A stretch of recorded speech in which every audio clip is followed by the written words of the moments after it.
tunalitia jina lako Bwana kwenye siku yetu ya kwanza kongamano letu la maombi. Wewe ni Bwana wa Bwana, wewe ni Mungu wa miungu, wewe ni mfalme wa falme. Tunaliadhimisha jina lako Bwana, tunalikuza jina lako. Wengine wanataja magari, wengine wanataja farasi, lakini sisi jioni ya leo tunalitia jina lako Mungu wa Ibrahimu, Isaka na Yakobo, Mungu wa matendo makuu, Mungu wa miujiza mikuu. Hii ni wiki ambayo Bwana amekusudia kujifunua katikati yetu. Hii ni wiki ambayo Bwana umekusudia kujidhihirisha Bwana wako watoto wako Mungu kwenye mataifa mbalimbali, kwenye mitandao ya kijamii. Sasa hivi Bwana wanafuatilia live zile mkopo ambazo unaziruhusu kwenye hii madhabahu. Hizo mkopo zipite kila mahali na kila eneo ambapo kuna mtoto wako anafuatilia kwenye mitandao ya kijamii. Ama walivyosema nami usiku wa leo, unakwenda kutembea kwa Marekani, unakwenda kutembelea mataifa mbalimbali kupitia kongamano hili. Nami nimekuamini Bwana, unanena kwa kinywa chako na kuthibitisha kwa mkono wako wa kuume wenye nguvu. Bwana, ulitukuze jina lako, na unapolitukuza Bwana utalitukuza sana, katika jina la Yesu, kwa damu ya Yesu. Shangilia Bwana Yesu kwa makofi na vigelegele. Mungu wetu niendeleza, kaa kwenye uwepo wa Mungu. Bwana Yesu asifiwe. Kwa kweli namshukuru sana Mungu, kwa kweli Mungu mkuu na ni Mungu mwaminifu, na ni kwa rehema na fadhili za Bwana tuko hapa. Kwa kweli haikuwa kawaida. Nimeona vita, lakini hii nimeona kiwango kingine cha vita.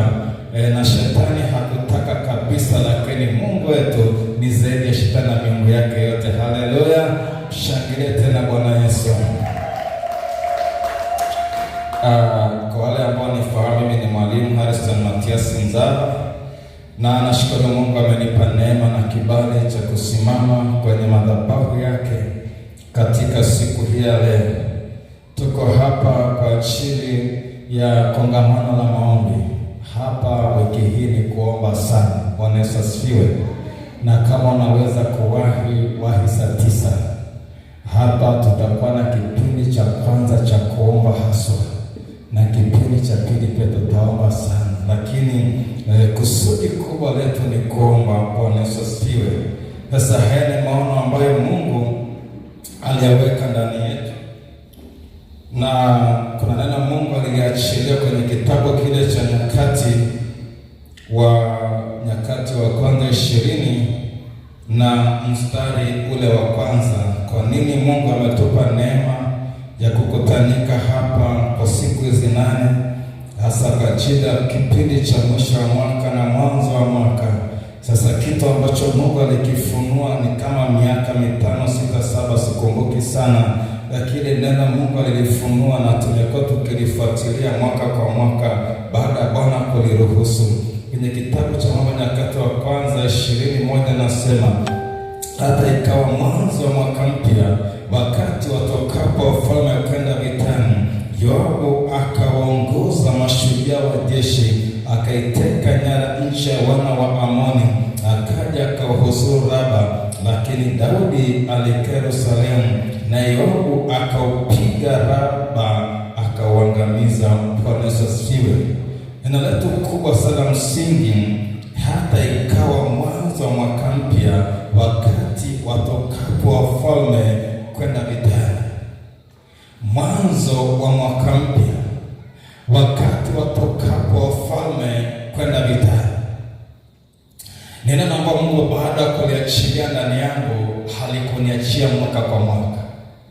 Na tunaona Biblia nasema wazi, Kristo alipotunua kwa damu yake akatufanya kuwa kuhani wa ufalme, tunamiliki juu ya nchi. Kwa hapo ulipo, maadamu umempokea Yesu kwa ni Bwana Mwokozi wa maisha yako, tayari wewe ni mfalme hapa duniani. Tunasema akawafanya ufalme. Wewe ni serikali ya mbinguni hapa mahali ulipo, na unawakilisha serikali ya mbinguni. Sasa nasema wakati wa mwaka mpya, hapa watokapo wafalme kwenda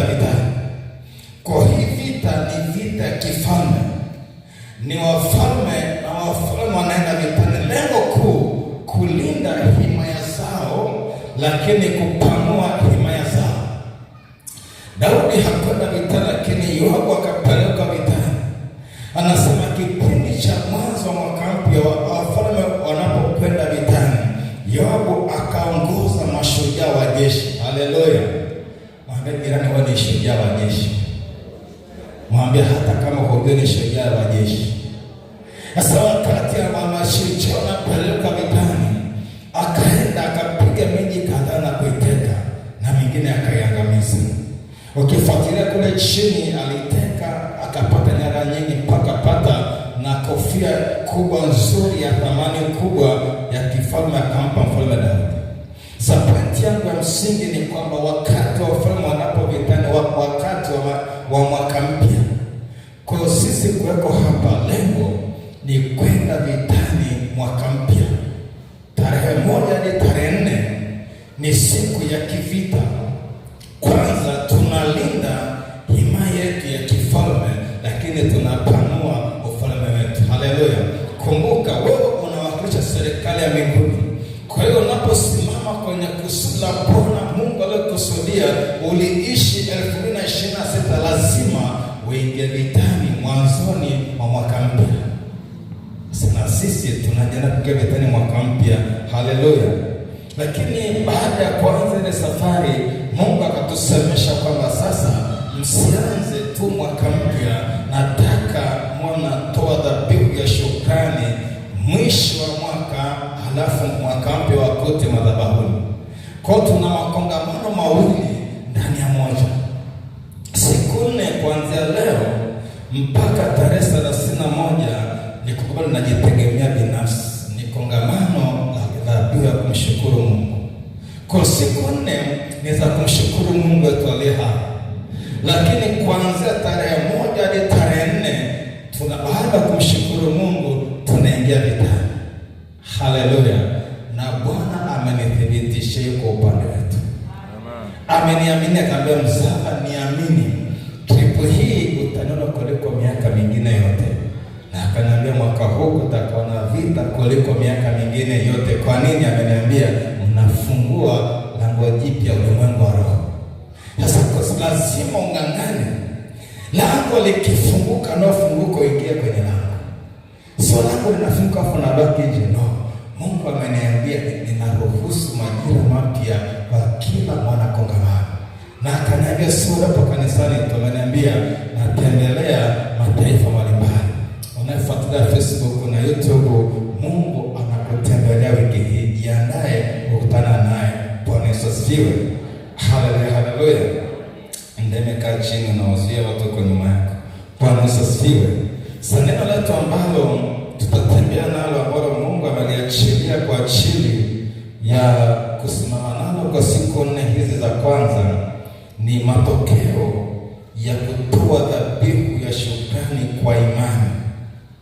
Matokeo ya kutoa dhabihu ya shukrani kwa imani. Matokeo ya kutoa dhabihu ya shukrani kwa imani. Matokeo ya kutoa dhabihu ya shukrani kwa imani. Kitabu kile cha Zaburi ile ya 50 na mstari ule wa 23. Ujumbe tunasema matokeo ya kutoa dhabihu ya shukrani kwa imani. Matokeo ya kutoa dhabihu ya shukrani kwa imani. Zaburi ya 50 mstari wa 23 inasema, atoaye dhabihu za kushukuru ndiye anayenitukuza, naye autengenezaye mwenendo wake nitamwonyesha wokovu wa Mungu. Atoaye dhabihu za kushukuru ndiye anayenitukuza, naye autengenezaye mwenendo wake nitamwonyesha wokovu wa Mungu. Bwana Yesu asifiwe. Sasa wakati ambapo tunakwenda kumshukuru Mungu, tutamshukuru Mungu, lakini lichoniambia Msishukuru kimazoea, mshukuru kwa imani. Na mnaposhukuru kwa imani, kuna matokeo mtayaona baada ya kushukuru. Bwana Yesu asifiwe. Na kwenye Biblia kuna mtu fulani ambaye kwa kweli hana thamani sana, na utumishi wake ulikuwa ni mbaya sana, lakini Mungu alinipa kujifunza kitu kwa huyo mtumishi. Anaitwa Kaini. Kaini wameenda kufanya ibada na mdogo wake. Walipoenda kufanya ibada, kitu ambacho nimejifunza kwa Kaini, alijua sadaka haijapokelewa na Mungu wake. Kuna namna aliona sadaka haijaleta matokeo. Sasa nikuulize swali, mpendwa mtumishi wa Mungu, ni mara ngapi umeenda madhabahuni kutoa sadaka na ukajua imepokelewa au haijapokelewa? Ni mara ngapi? Ni mara ngapi Mungu amekuambia kwa kweli sadaka ya leo ni madhabahu, ni manukato, ni marehemu, sadaka leo imepata kibali kwako? Ni mara ngapi amekuambia? Lakini mara ngapi amekuambia kwa kweli sadaka ya leo imekosa kibali kwangu? Mara ngapi kwenye utumishi wako? Sasa nikajifunza ile ndugu alikuwa ni wa kiroho sana, na alifanya ibada kiroho. Kosa lake hakufanya kwa imani. Dhambi yake Kaini ni moja, hakufanya kwa imani. Ndugu yake Habili alifanya kwa imani. Biblia inasema kwa imani Habili alitoa sadaka.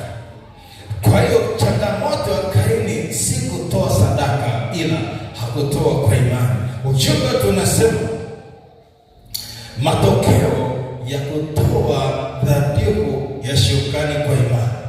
Sasa ingawa tutakuja mbele wengi kumshukuru Mungu kwa siku hizi 4 kwa maombi na kwa neno utakavyoshuhudia nafsini mwako, lakini Mungu anasema kila mtu atampa kwa kadri ya kipimo cha imani na kipimo cha matarajio. Kwa hiyo kutoa sadaka shukrani au kufanya maombi ya shukrani, kama hakuna matokeo yoyote, umepoteza muda. Lazima ndani ya siku 4 unaposimama mbele za Bwana kumshukuru Mungu kwa mambo mengi anayokutendea mwaka huu, uone matokeo ya ibada yako.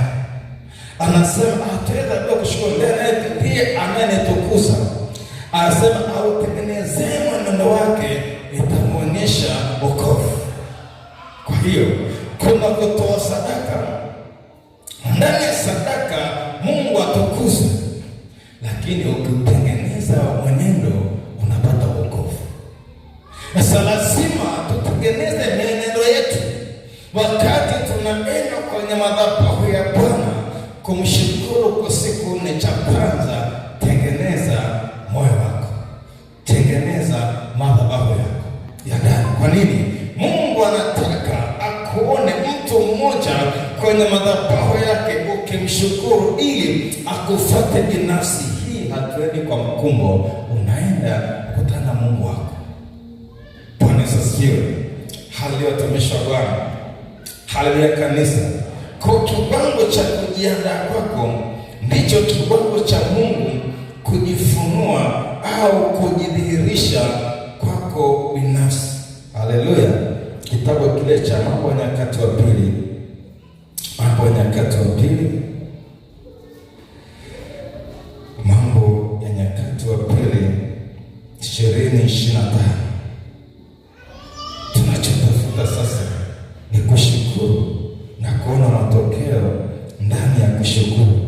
Nyakati wa Pili 20 hadi 25. Kutoa dhabihu ya shukrani kwa matokeo ya kutoa dhabihu ya shukrani kwa imani. Biblia nasema hivi: wakaamka asubuhi na mapema, wakaenda nje katika jangwa la Tekoa. Nao walipokuwa wakitoka, Yehoshafati akasimama akasema, nisikieni enyi Yuda, nanyi wenyeji Yerusalemu, mwaminini Bwana Mungu wenu, ndivyo mtakavyothibitika. Waaminini manabii wake, ndivyo mtakavyofanikiwa. Naye alipokwisha kufanya shauri na watu, akawaweka wale watakaomwimbia Bwana na kumsifu kwa uzuri wa utakatifu, wakitoka mbele ya jeshi na kusema, mshukuruni Bwana, kwa maana fadhili zake ni za milele. Na walipoanza kuimba na kusifu, Bwana akaweka wavizao juu ya wana wa Amoni na Moabu na wa mlima Seiri, waliokuja juu ya Yuda, nao wakapigwa. Kwani wana wa Amoni na wa Moabu waliwaondokea wenyeji wa mlima Seiri kuwaulia mbali na kuwaharibu. Nao walipokwisha kuwakomesha hao,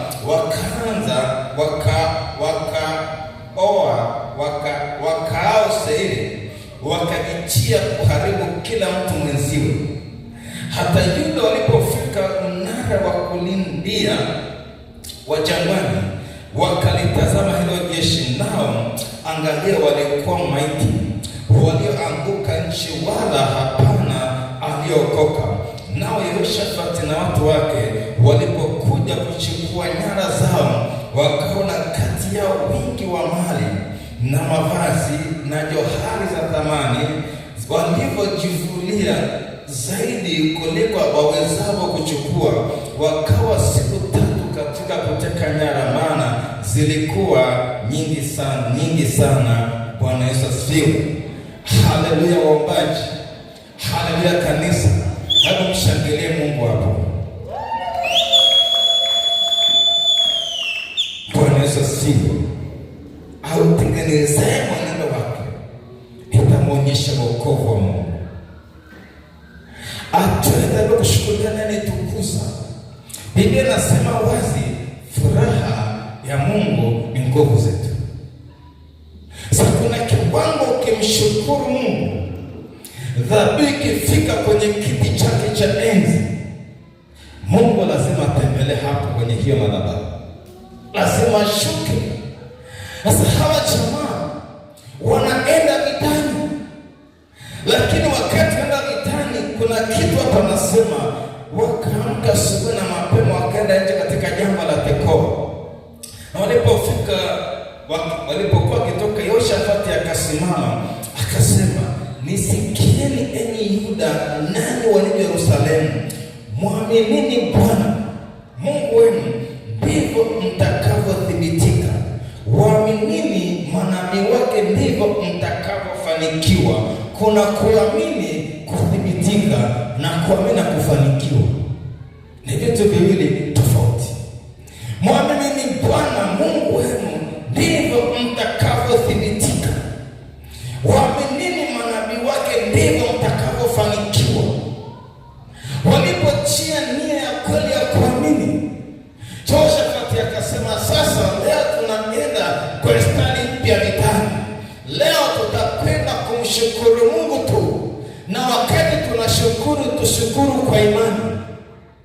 Imani ni kuwa na hakika ya mambo yanayotarajiwa, ni bayana ya mambo yasiyoonekana, lakini chanzo cha imani ni kusikia neno la Kristo.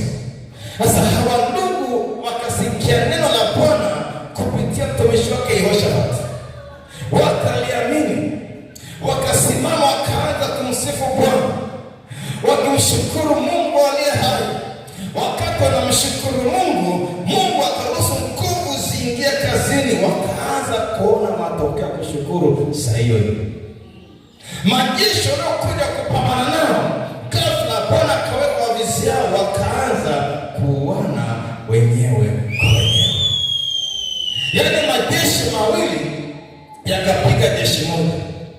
Baada ya kulifuta ile jeshi, wakaanza kuangamizana wako, lakini kilichofanyika na kushukuru tu. Kushukuru tu. Wanaposema matokeo ya kutoa sadaka na pia shukrani kwa imani, hawa ndugu waliaminishwa kabla ya kushukuru, na nabii leo kwa siku anaitwa Yehoshafati. Waliaminishwa. Mwamini ni Mungu ndivyo mtakavyothibitika. Amini manabii wake ndivyo mtakavyofanikiwa. Kwa hiyo walijenga imani kwa Mungu wao kwamba tunachokifanya ni hakika kitalipa. Na walipoamini wakaona matokeo. Kwa hiyo kiwango cha kuamini kwenye siku hizi 4 ndicho kiwango cha matokeo ya dhabihu yako. Haleluya. Bwana Yesu asifiwe. Haleluya, tumisha Bwana. Kwa hiyo Mungu asipojidhihirisha kwako, shida sio Mungu, umefunga mlango. Umefunga mlango. Kutoa dhabihu ya shukrani kwa imani kuna matokeo ya udhihirisho wa nguvu za Mungu. Unaweza andika hivi. Kutoa dhabihu ya shukrani kwa imani kuna matokeo ya udhihirisho wa nguvu za Mungu. Kutoa dhabihu ya shukrani kwa imani kuna matokeo ya udhihirisho wa nguvu za Mungu. Kutoa dhabihu ya shukrani kwa imani. Kutoa dhabihu ya shukrani kwa imani kuna matokeo ya udhihirisho wa nguvu za Mungu. Kutoa dhabihu ya shukrani kwa imani kuna matokeo ya udhihirisho wa nguvu za Mungu. Pointi ya pili. Dhabihu ya shukrani ni ibada inayompendeza Mungu. Pointi ya kwanza nasema kutoa dhabihu ya shukrani kwa imani kuna matokeo ya udhihirisho wa nguvu za Mungu. Pointi ya pili. Dhabihu ya shukrani ni ibada inayompendeza Mungu. Dhabihu ya shukrani ni ibada inayompendeza Mungu. Pointi ya tatu.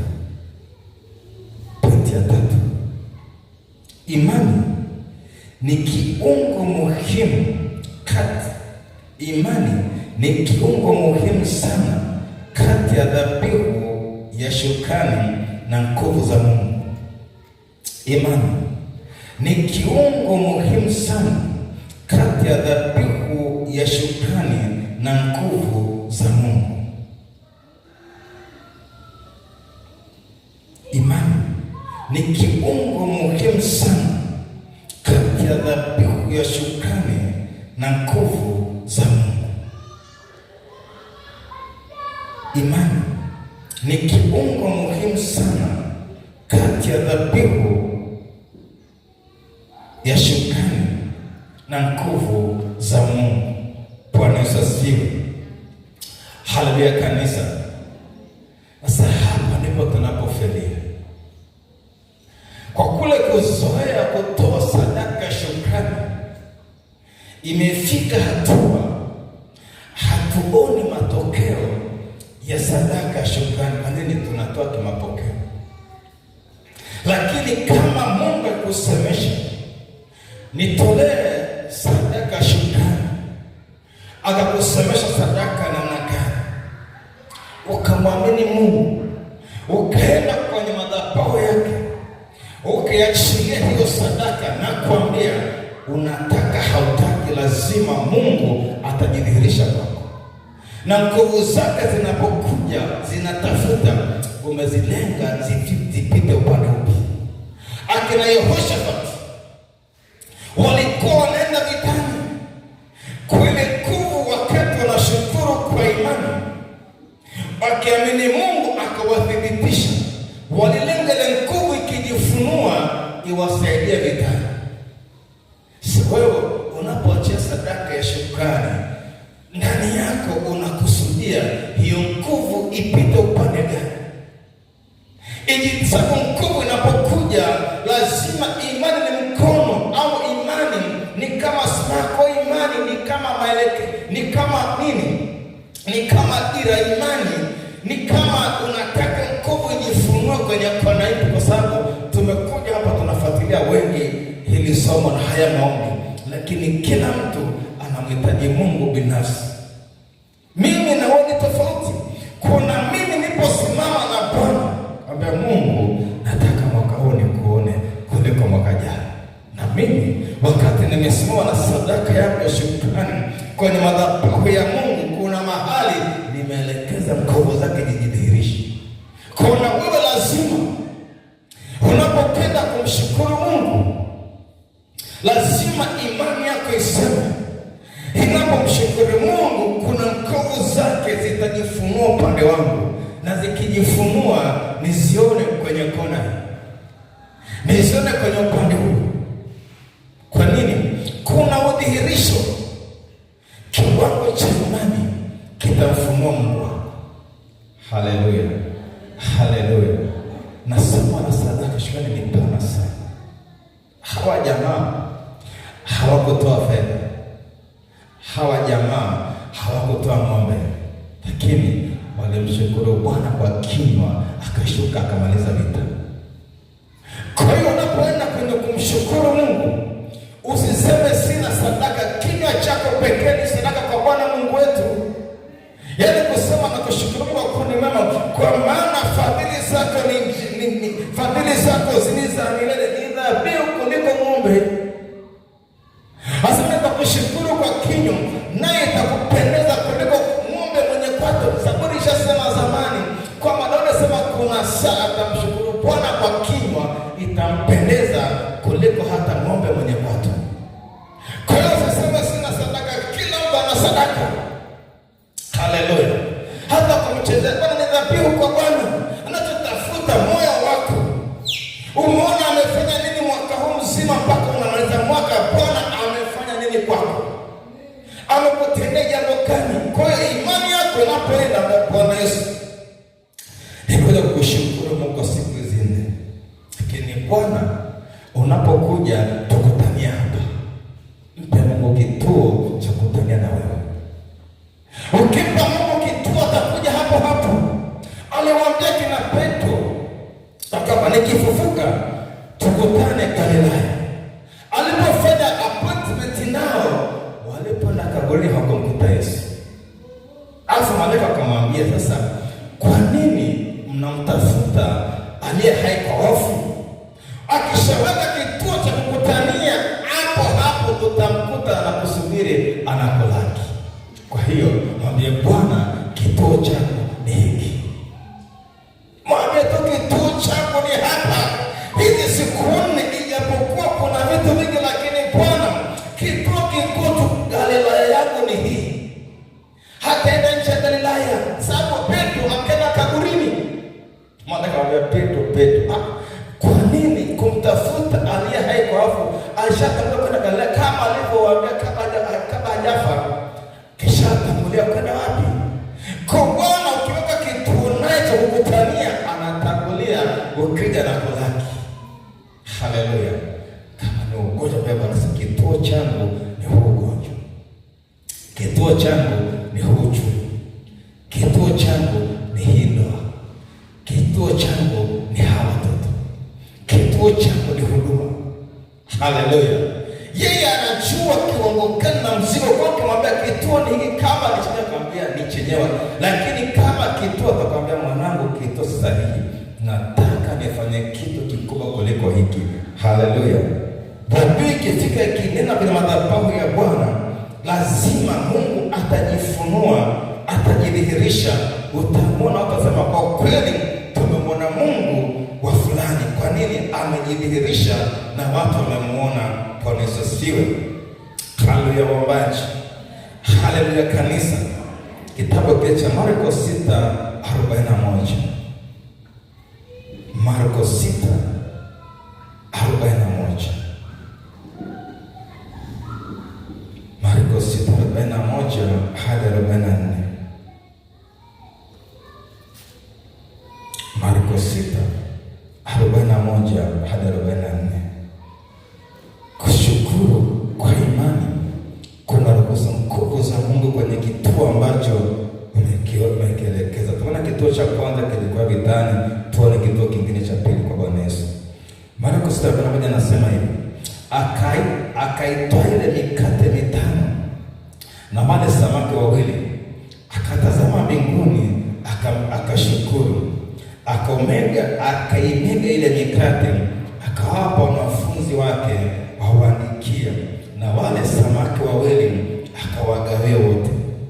Wakala wote wakashiba, wakaokota vipande vilivyomegwa vya kuweza kujaza vikapu 12 na vipande vya samaki pia. Nao walioila ile mikate wapata watu 5,000 waume, nje wanawake na watoto. Sasa hebu piga hesabu.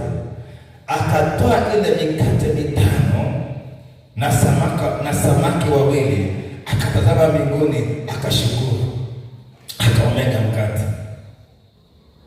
Haleluya! Hebu natamani kuingia rohoni zaidi. Hili somo limebeba kitu cha thamani ambacho utakipata mwaka huu, na ukisikia labda kwa miaka 10 hata miaka 20. Kuna kitu anambia mzaba, kuna kitu nakiachilia kwa watoto wako.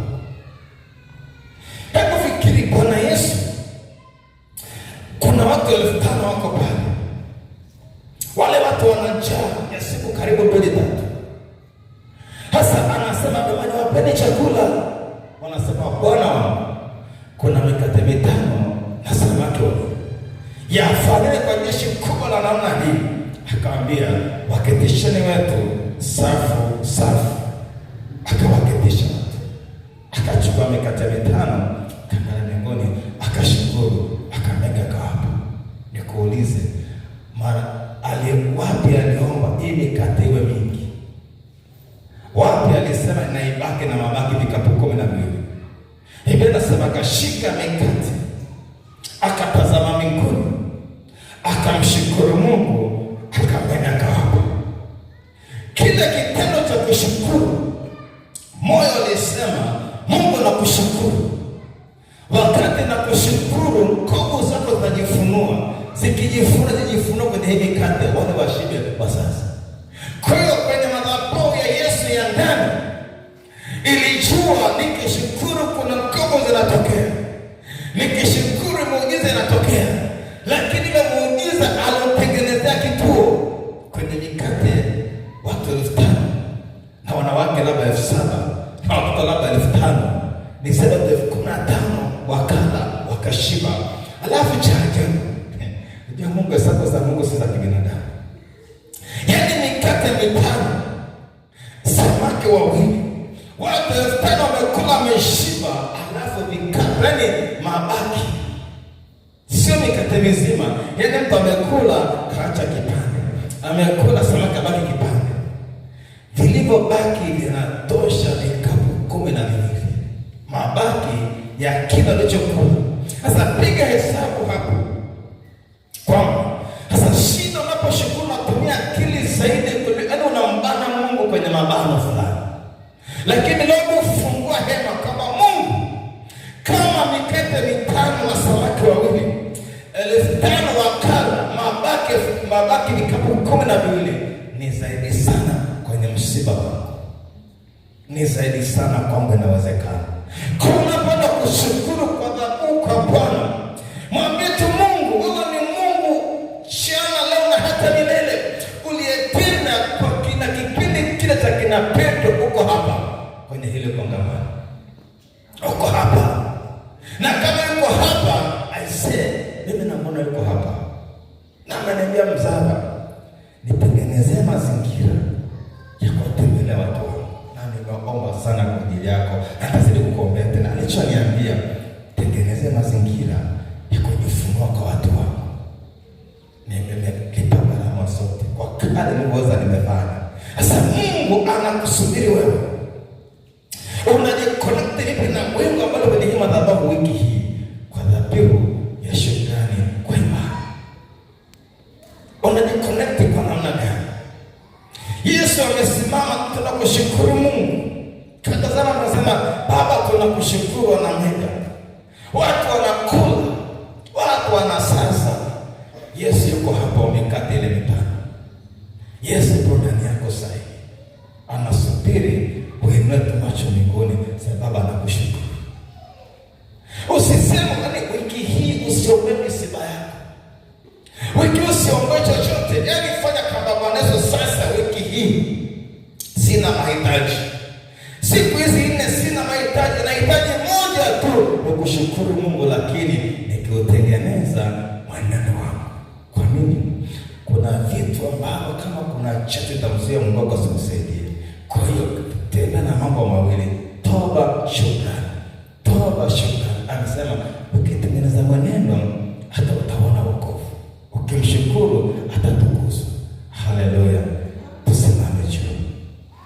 Lakini bado kidogo samani kidogo, kuna mstari Mungu ananiambia msaba, hebu wape mkuu katena kidogo kitabu kile cha Ibrania.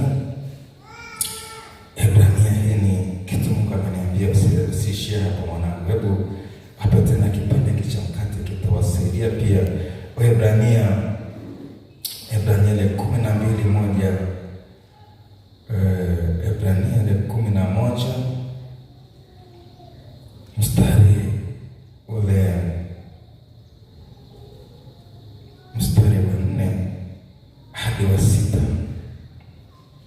Ibrania kuna moja sita nasema hivi: kwa imani Habili alimtolea Mungu dhabihu iliyo bora kuliko Kaini. Kwa hiyo alishuhudiwa kuwa ana haki, Mungu akaishuhudia sadaka zake, na kwa hiyo ijapokuwa amekufa angali akinena. Kwa imani Henoko alihamishwa sija kaona mauti, wala hakuonekana, kwa sababu Mungu alimhamisha. Maana kabla ya kuhamishwa alikuwa ameshuhudiwa kwamba amempendeza Mungu. 6. Lakini pasipo imani haiwezekani kumpendeza, kwa maana mtu amwendaye Mungu lazima aamini kwamba yeye yuko, na ya kwamba huwapa thawabu wale wamtafutao. Bwana Yesu asifiwe. Tukasema imani yako kwa Mungu ni kiungo muhimu sana. Akina Yehoshafati akawaambia, mwaminini Mungu ndivyo mtakavyothibitika, waaminini manabii ndivyo mtakavyofanikiwa. Walipoingiza imani kwenye matendo kwa kushukuru, vita ikaisha pasipo kuna upanga wala mkuki. Lakini Bwana Yesu alipoamini, alijua nikimwendea Mungu wangu nikimshukuru, mkate huu utakuwa ni pande 5, yatakuwa ni mabeka yataletwa hapa. Alipoamini akashukuru, mikate watu walikula, wakala, wakasaza. Kwa hiyo kabla hujaenda kushukuru, cha kwanza amini umwendee yupo, na huwapa thawabu umwendeao. Utakutana naye. Usimame juu. Karibu praise and worship. Tukamwabudu Mungu. Tukamweza Bwana kwa agenda 2. Ya kwanza toba, ya pili kumshukuru Mungu. Hizi ni agenda ambazo kaa nazo kwa makini. Amesema tengenezea mwenendo wake, itamuonyesha wokovu wa Mungu. Cha kwanza toba kwa Bwana, cha pili kumshukuru Mungu. Hatutakuwa na agenda nyingi, lakini tunaposhukuru, imani yetu imeelekeza kwamba tunaposhukuru Mungu anajidhihirisha katikati yetu. Na unaposhukuru, anza kuandaa kituo kwamba Mungu, ndani ya siku 4 kituo changu cha makutanio ni hiki. Tusimame juu wote. Tunakwenda kumwabudu Mungu wetu aliye hai. Acha Bwana ajitukuze wiki hii. Kati ya mabaki ambao waleta kwenye madhabahu yako, haya mabaki ya mwone Mungu. Unafuatilia Facebook live, unafuatilia YouTube, hebu tulia mbele za Bwana. Tunakwenda kumwabudu Mungu. Hakikisha unajiunganisha na maombi haya. Kuna kitu kinampeka ndani yako sasa. Mungu ameniambia nitawafuata leo kwa Marekani na mataifa. Ameniambia usiku wa leo. Kwa hiyo usiogope, popote ulipo, taifa lolote, utamwona Mungu wiki hii. Nasema asante kwa Mungu wangu. Nasema asante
tusogea hapa mbele, ukiweza piga magoti mbele za Bwana. Kuna dada alikaa miguuni pa Yesu. Mungu ananiambia, mwanangu, nataka nisaidie watu wangu. Tumisha Mungu, sogeni ili tupige magoti mbele za Bwana. Kabla unasogea huko juu, tupige magoti mbele za Bwana. Amesema tukiongeleza maneno anajidhihirisha kwetu. Hebu tuanguke tu mbele za Bwana. Tuanguke tukatoba mbele za Bwana. Mungu ana matendo makuu wiki hii. Anasema, mwanangu, tengenezea tu njia, nitafanya kitu kitawasha muziki. Mungu anakusudia kufunua mkoba ambazo hujawahi kuziona kabla. Mungu anapenda kutenda matendo makuu sana. Mungu anapenda kuinua viwete. Mungu anapenda kuponya kansa. Mungu anapenda kuinua mafukara kuwa ni matajiri. Mungu anapenda kuponya magonjwa ambayo hayatibiki. Mungu anapenda kuinua watu wake. Hebu tulia mbele za Bwana. Hebu mwambie tu, Bwana, mwenendo wangu haustahili kukuona wiki hii. Bwana tuko Bwana. Mwambie tu Mungu, wiki hii sistahili. Bwana, nimekuwa ni mtu wa manunguniko mengi. Nimekuwa na mashindano. Nimekuwa ni mtu wa magumu. Nimekosa moyo wa shukrani. Nilipopita kwenye jangwa nikakunungunikia. Nilipopita kwenye misiba nikalamu wengine. Hebu piga magoti kwa Bwana. Piga magoti kwa Mungu kwa Bwana. Ukiweza kwa la fulani lala tu kwa Bwana. Bwana, tuko hapa. Hii ni madhabahu ya Bwana. Baba, katika jina la Yesu. Baba, tunapomoka mbele ya madhabahu yako. Tunapomoka Mungu kwa moyo wa toba. Bwana, tunapiga magoti na kusujudu mbele ya madhabahu yako Bwana. Kama walivyosema makuhani na walimu hata patakatifu na madhabahu, na waseme Mungu, uachilie watu wako makuhani wako Mungu. Tumepiga madhabahu, tumepiga magoti katikati ya patakatifu na madhabahu, tukianguka mbele zako. Bwana amesema ape maneno yake nitamwonyesha wokovu wa Mungu. Baba, neno yetu Bwana haikuwa mizuri mwaka huu 2025. Neno yetu Mungu haikuwa mizuri. Tumekukosea, tumefanya maovu mengi, tumefanya udhalimu mwingi. Baba, tumekengeuka. Baba, tumeanguka nje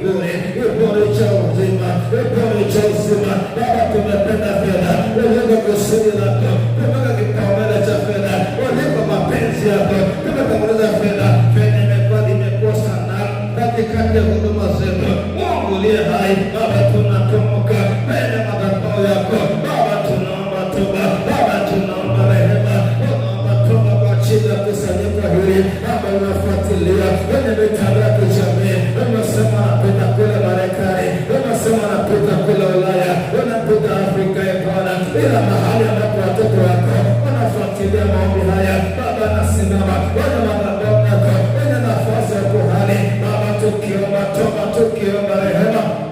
Mikono umetangaza matendo makuu wiki hii, umetangaza muujiza mikuu wiki hii, umetangaza matendo makuu wiki hii. Ndio maana Baba tumejua ya kwamba umetuelekeza tukitekeleza maneno, utaona wokovu kwa watoto, utaona wokovu kwenye ndoa. Tunakushukuru kama ikifika mbele zako, nguvu zako zinaonekana. Hatunaosha pati anapokuimbia wimbo shukrani, Mungu kuhusu majeshi yako rohoni yaliingia vitani, wakaweka misio, wakawapiga Wanaamoni, wakawapiga Wamoabu, wakapiga majeshi ya mataifa matatu. Waliposhukuru waliingia kasiri, nasi wiki Baba wanaposhukuru tunatamani waingie kasiri kama vile marafu. Waliposhukuru wameshukuru mikate mitano na samaki wawili, walikula watu 5,000 na masaza vikapu 12. Baba katika jina la Yesu, Mungu uliye hai, Baba nami naamini wewe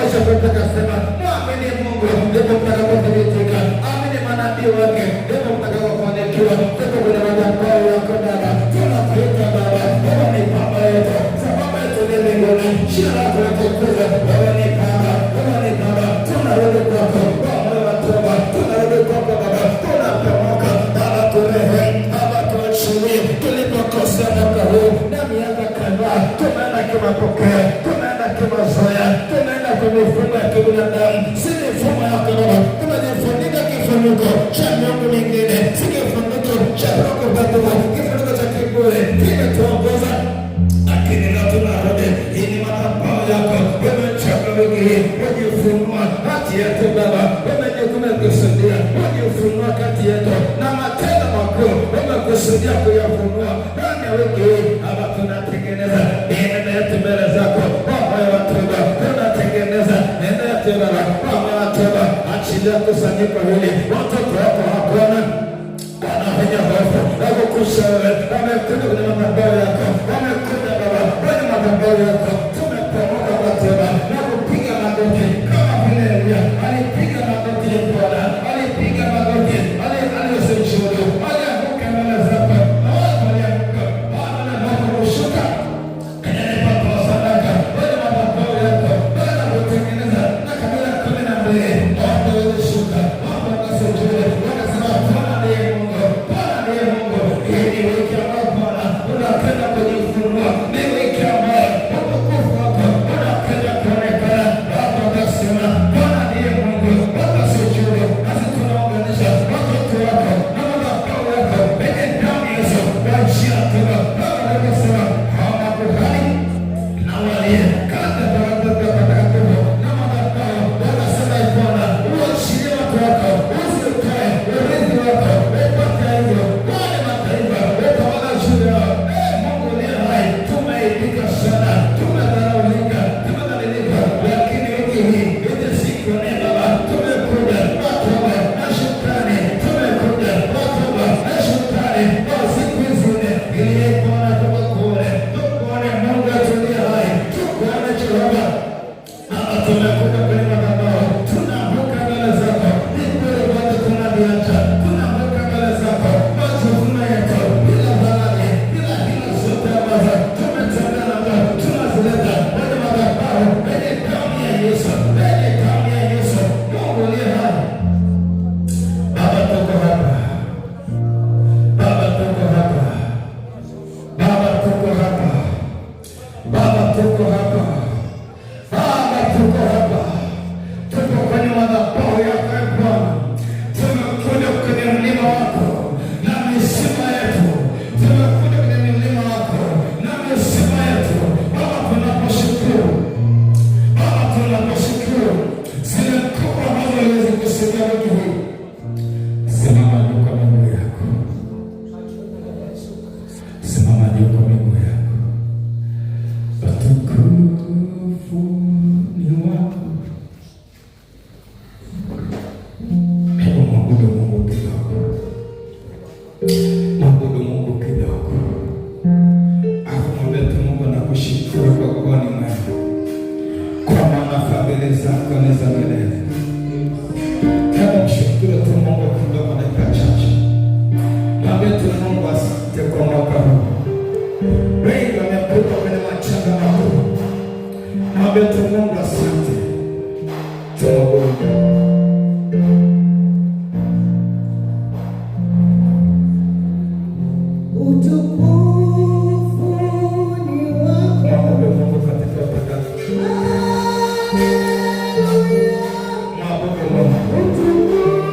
haja ya kutoa sadaka kushukuru tena, atoe. Tupate kikapu hapo, kikae madhabahuni hapa. Nimeipiga akimwambia hapana. Unasikia kutoa tena sadaka kumshukuru Mungu wako. Usitoe kimaboke, usitoe kimazoea. Kama moyo wako unasikia, weka hapa madhabahuni, weka hapa madhabahuni. Kama moyo wako, ndani yako, roho yako inaongea, nafsi yako inaongea, kata tunakwenda kumshukuru Mungu, achilia kwenye hili lango, kwenye hili lango, achilia sadaka. Mimi Mungu ameniambia, amesikia akisema na moyo wangu, inafungwa lango langu. Kuna kitu kinafunguka ulimwengu wa roho. Kuna kitu kinafunguka ulimwengu wa roho. Haleluya, haleluya.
kinywa chako, mshukuru Mungu kwa imani. Fungua kinywa chako. Wale walisema mshukuru kwa ni mwema, kwa maana fadhili zake ni za milele.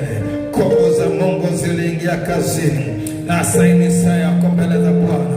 Mwambie tu, fungua kinywa chako binafsi. Mwambie tu, Bwana nakushukuru. Hebu achilia dhabihu yako shukrani ikiambatana na sadaka uliachilia saa hii. Mwambie tu, Bwana nakushukuru kwa kuwa ni mwema, kwa maana fadhili zako ni za milele.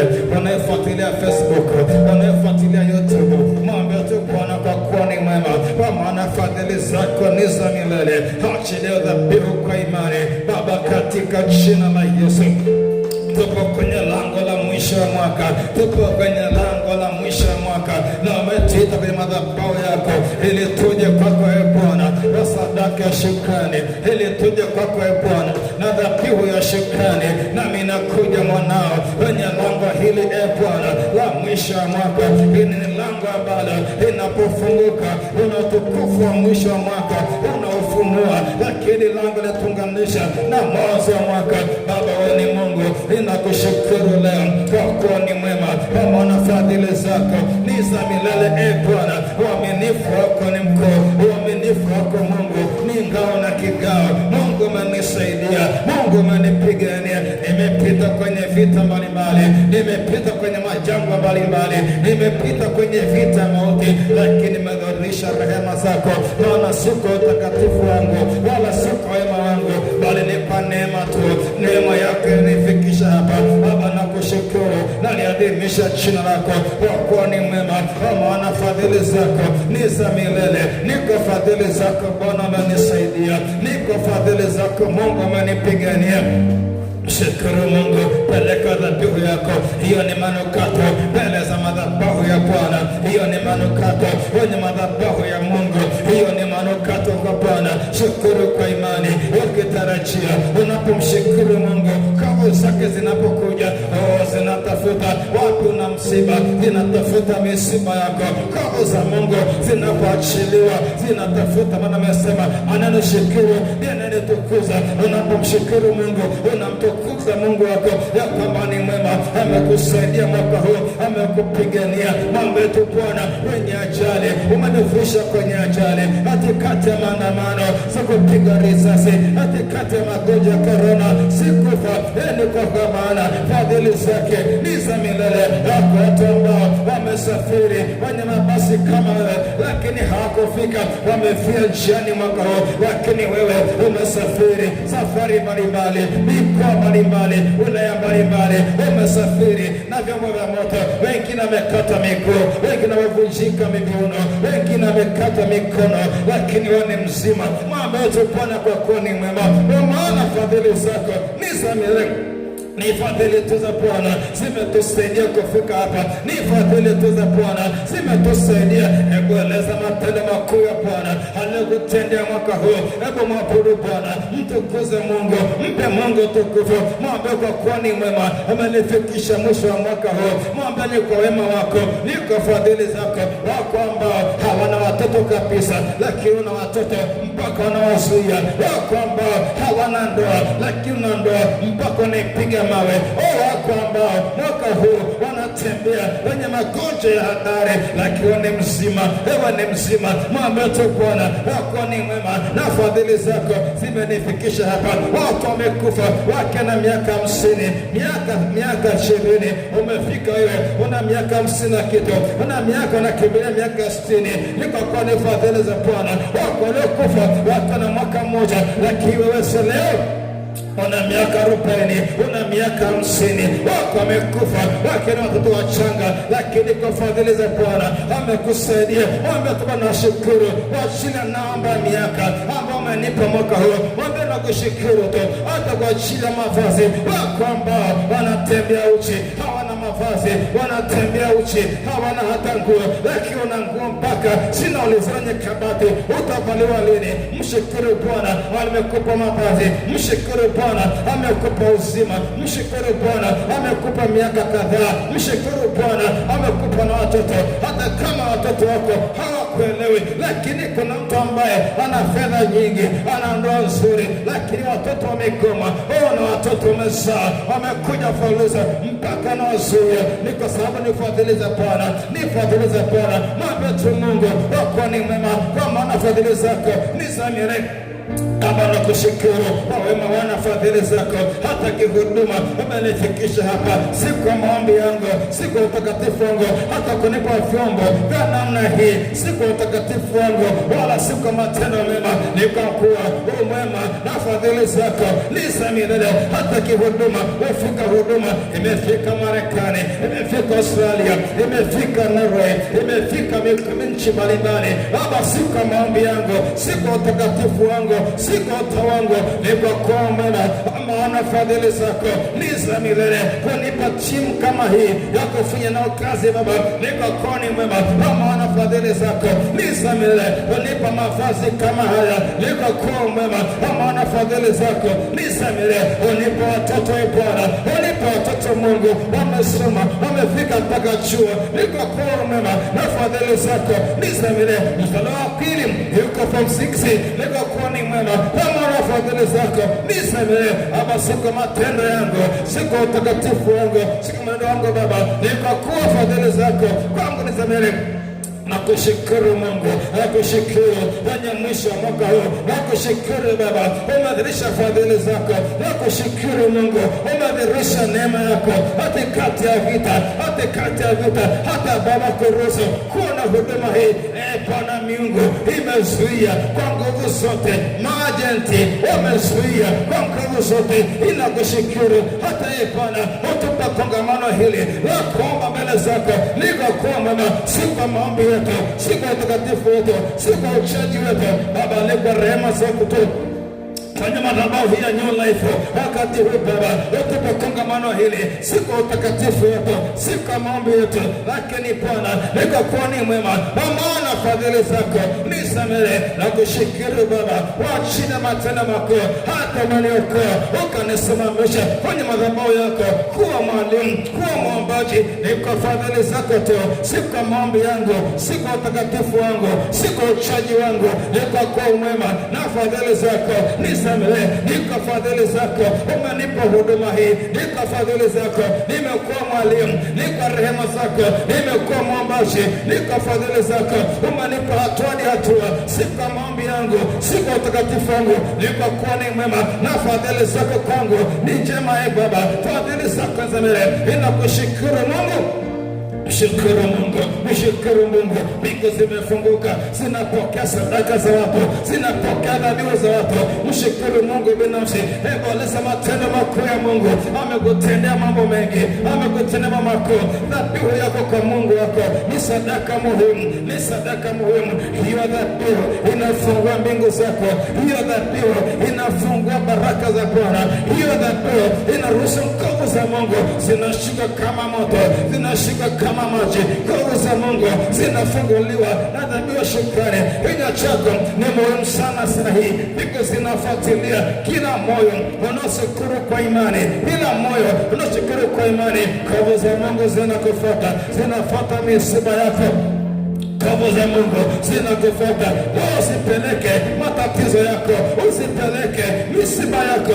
Leo mwambie tu Bwana, umenipa kanuni mpya ndani ya siku hizi nne. Nitasema matatizo yangu, sitasema jaribu yangu, na maneno mawili tu, kutengeneza maneno na shukrani, kutengeneza maneno na shukrani. Kwa nini? Tunafanya ibada ya kwa imani, tunafanya ibada ya shukrani kwa imani, huko tukiamini nguvu za Mungu. Tunaposhukuru zinaenda kazini. Nguvu za Mungu tunaposhukuru zinatenda miujiza. Nguvu za Mungu tunaposhukuru, matendo makuu ya miujiza yanafanyika wiki hii. Inua dhabihu yako kwa Bwana, inua dhabihu yako, usige jirani yako, ila mtu aingie mwenyewe. msiba wako, sio jirani yako. Unapomshukuru Mungu, unapomshukuru Mungu, Mungu anatazama kituo. Kama wiki hii tunakutania wapi? Wenye magonjwa. Wiki hii tunakutania wapi? Ni kwenye uchumi. Wiki hii tunakutania wapi? Ni kwenye ndoa. Wiki hii anasema Mungu anapopokea dhabihu yako shukrani, unapomtukuza kwa ibada ya shukrani, anashuka na nguvu zake. Lazima utamwona wiki hii, utamwona wiki hii, na watu watasema tumemwona Bwana kwa mtumishi fulani. Watu watakiri kwani utukufu kaurika, watu wenye mwili wataona pamoja. Mshukuru Mungu. Baba, katika jina la Yesu, wewe ni Mungu mwaminifu, umetenda mambo makuu, umeziumba mbingu na nchi kwa mtenda makuu, umeziumba mbingu na nchi kwa uweza mkuu. Acha tukuabudu, acha tukusifu, tulihimidi jina lako, maana wewe ni mtakatifu. Makerubi wanasema mtakatifu. Inafika hatua wanashinda cha kuongea, wakiangalia kazi ya mikono yako, wakiangalia matendo makuu. Wanasema mtakatifu, mtakatifu. Wanashinda cha kusema. Makerubi na maserafi wanakosa lugha, wanasema mtakatifu, mtakatifu. Nasi chuna leo tunasema mtakatifu, mtakatifu Bwana majeshi, hilo jina lako mtakatifu. Mungu wa miungu, mtakatifu. Mungu wa Ibrahimu, Mungu wa Isaka, Mungu wa Yakobo, mtakatifu, mtakatifu. Mungu wa matendo makuu, mtakatifu. Bwana majeshi, mtakatifu. Niko ambaye niko, mtakatifu. Ulijifunua kupitia jina Yesu. Acha leo tukuabudu, tukusifu, tukuadhimishe. Mwadhimishe Bwana, mwadhimishe Bwana. Mbingu zako zinafunguka, mwadhimishe Bwana. Mbingu zako zinafunguka, mwadhimishe Bwana. Eleza matendo yake makuu, eleza uwezo wa mkono wake, eleza nguvu zake. Hata kama hujaona, lakini angalia, aligawanya bahari ya Shamu. Hakuna Mungu mwingine aliyegawanya bahari ya Shamu. Mwambie Bwana, matendo yako ni makuu. Umegawanya bahari ya Shamu. Mwambie Bwana, matendo yako ni makuu. Ulimpiga Farao kwa mapigo 10, akaachilia wana wa Israeli. Ile jeshi likatoka kule kwa Farao kwa mapigo 10. Mwambie Bwana, wako ni mwema. Uliwaokoa Israeli kwenye mkono wa Israeli, uliwakomboa kwenye mkono wa Israeli. Mwambie Bwana, ulitumia punda kusema na Balaamu. Eleza matendo makuu ya Bwana. Unapoelezea furaha ya Bwana ni nguvu zetu. Furaha ya Bwana anasema hata kidogo shukuru, nini nitakuza. Mshukuru Bwana, mwadhimishe Bwana, eleza matendo yake makuu. Mungu ni Mungu mkuu, Bwana mabwana, mfalme wa wafalme. Nani aliye kama mbinguni wala duniani wala kuzimu? Jina la Yesu ni jina kuu, limezidi mashina yote. Umetupa jina, umetukirimia jina kuu. Tunakushukuru, utupa jina la Yesu. Wa jina Yesu kila kote linapigwa, wa jina Yesu kila ulimi utakiri na kwamba Yesu ni Bwana. Nasi leo tunakiri Yesu ni Bwana katikati ya maisha yetu. Yesu ni Bwana katikati ya ndoa zetu. Yesu ni Bwana katikati ya mapito. Yesu ni Bwana. Ujaye kushinda. Mkono wako wa kuume ni mkono wenye nguvu. Mkono wako wa kuume ni mkono wenye nguvu. Ujaye kushinda.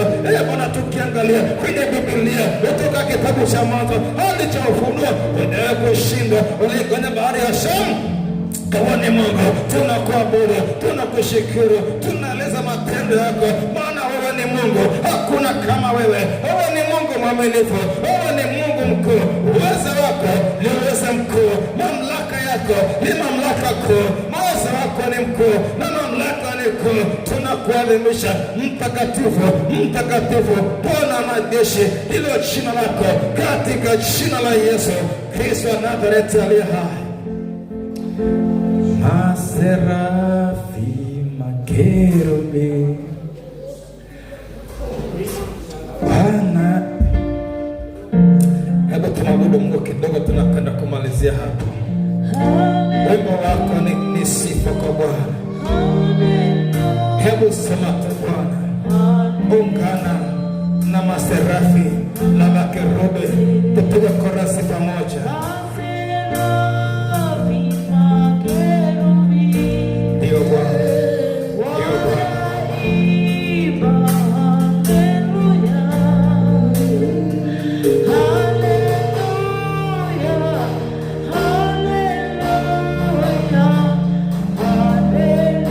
Hallelujah.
Kwa zamu ya leo tuishie hapa.